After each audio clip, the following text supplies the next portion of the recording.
Hi, I'm Shane Addy with Autoblog Green at the Hyrbrid Fest 2007. We're talking to, what was your name, sir? My name's Ryan Fulcher. Ryan Fulcher. Now, you're here with Manzanita Micro, and can you explain this plug-in hybrid system for the Prius? Yeah, sure. This car was originally converted with the help of Cal Cars down in San Mateo in 2006 at the Maker Fair. Since then, both Ron of Cal Cars and myself have reconverted our cars using a new method similar to that High Motion uses. It's a hybrid battery configuration in which we use two different batteries kind of together. We use the extra battery that we've added, the lead acid battery, to charge the stock battery that's in the car. We're using Rich Rudman's charger as a DC to DC converter, which gives us a little more flexibility in the size of the lead acid of the additional battery pack. So we take power from the added pack, run it through the charger and into the stock battery pack to keep it full, so that we can continue to drive in electric mode for as long as we've got charge in our additional battery. We can also run in a blended mode on the freeway, 60 miles an hour, which the gas engine needs to run at those speeds.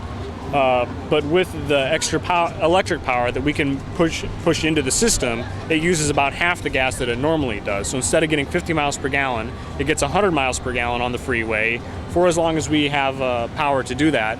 With the lead acid batteries, we can do that for about 20 miles. Some of the guys that are using lithium-ion batteries, they can do that for about 60 miles. Yeah, so at home, we can just plug into a 110 volt outlet. It takes about 3 hours to recharge. But we can also plug into a 240 volt outlet. And these chargers that Rich builds are a high power charger built for electric vehicles. So we can charge off of a 220 at high current in about 25 minutes. Can you explain to us exactly how the Manzanita Micro charging system is functioning? Because it's not exactly a charging system. How did that work again? Well, when we're driving, we use power from the lead acid battery, and it goes through the charger, and we charge the nickel metal hydride battery with that, through the charger. Okay. Then when we get home, you shut the car down, and the charger's reconnected so that power comes in from the grid and goes through the charger, and it charges the lead acid battery. Then you get back in the car, turn it on, and it switches over, takes power out of the lead battery, and puts it into the nickel battery. Does the driver really have to think about this? Not really. The user interface is a product called the CanView. It was built by a guy from Canada. He has a company, Hybrid Interfaces.ca. We can program it to make decisions and drive the other gear that's in the car.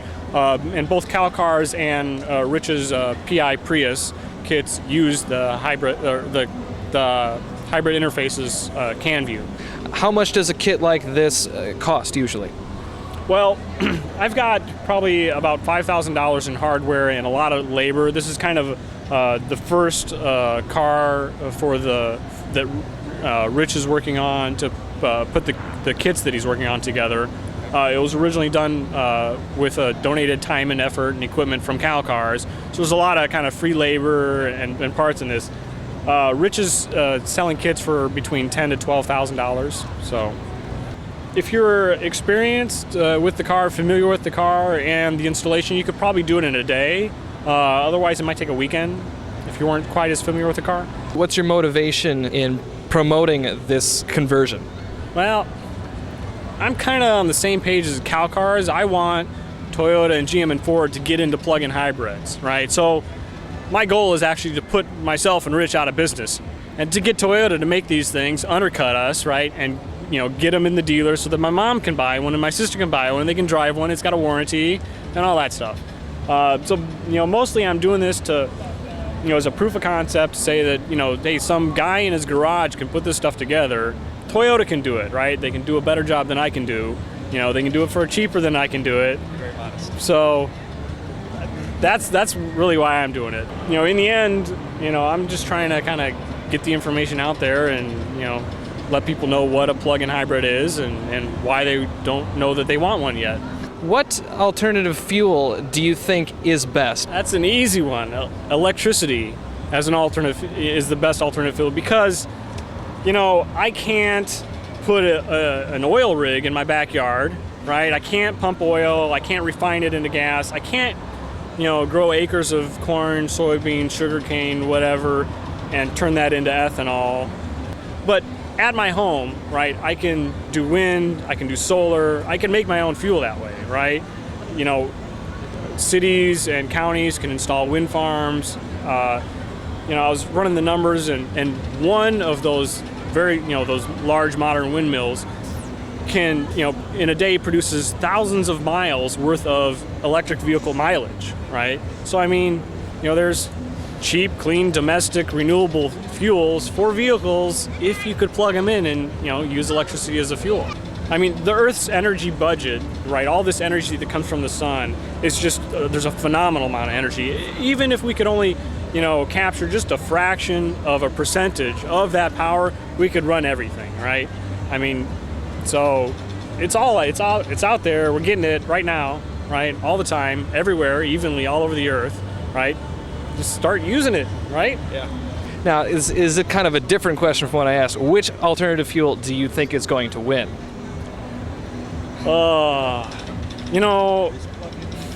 think electric is going to win. I don't know. I think it has. Well, it does seem to be the best, but considering the backing behind others, do you really think it will be? There is a big problem with electric fuel. And that is that you can't sell oil to people that drive electric cars that use electric fuel, right? I think that's where we're going with ethanol and with biodiesel and with hydrogen, is that the existing infrastructure that's there, of shipping fuels around and distributing fuels through refueling stations, right? This vested interest is trying to hold on, right? I just think it's a lot easier to come home, park in my garage, get out, spend 5 seconds, plug my car in, right, to the infrastructure that's in my house already, right? Look around, you can find an outlet anywhere, right? So there's infrastructure. And something like 80% of our transportation could be fueled by off-peak electricity without any new generation. So, it should be obvious, but there's a lot of people that don't want it to be so. Hyrbrid Fest is awesome. I have never seen so many hybrids in one place. This is great. I'm glad I happened to be on vacation in this part of the country at the right time and I could make it. I was hoping that I would be so. Fantastic. You think you'll be back next year?